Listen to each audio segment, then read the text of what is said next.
तिकडे नागपूरमध्येही प्रचार थांबलेला आहे, याचा आढावा घेतलाय आमच्या प्रतिनिधी सरिता कौशिक यांनी. पाहूया. नागपूर महानगरपालिकेचा प्रचार आता थंड झालेला आहे. आज दिवसभर सगळ्या पक्षांनी रॅलीज काढून आपला प्रचार केलेला आहे.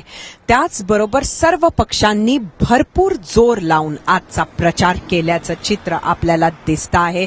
त्याचबरोबर पोलीस आणि महानगरपालिका हे मात्र आता सज्ज झालेले आहेत, दोन्हीही प्रशासन निवडणूक घेण्यासाठी म्हणून. नागपूरच्या 151 नगरसेवक निवडून द्यायचे आहे मतदारांना.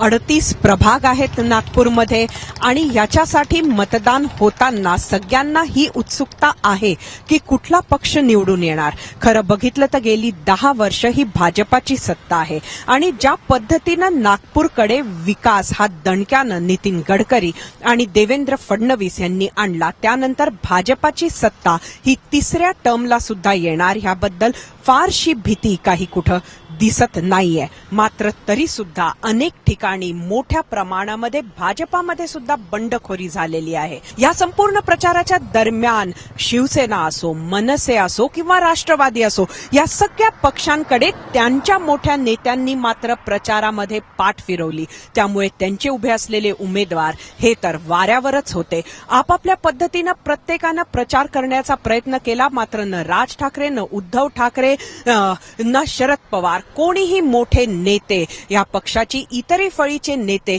इथं फारसे कोणी भटकले नाही. निवडणुकीला एक दिवस उरलेला आहे, प्रचार थांबलेला आहे आणि मतदाता सुद्धा शेवटचा आपला विचार करतो आहे की कोणाला मतदान करायचं. अनेक ठिकाणी उद्यापासून ज्या आहेत त्या गुप्त बैठका किंवा ज्याला म्हणू शकतो घराच्या आतमध्ये नेते मंडळी ह्या छोट्या छोट्या बैठका घेणं सुरू करतात. मात्र मतदात्याचं मन हे नक्की झालेलं आहे की लोक त्याला शेवटच्या काही अवघ्या तासामध्ये बदलू शकतील, हे वेळच सांगेल.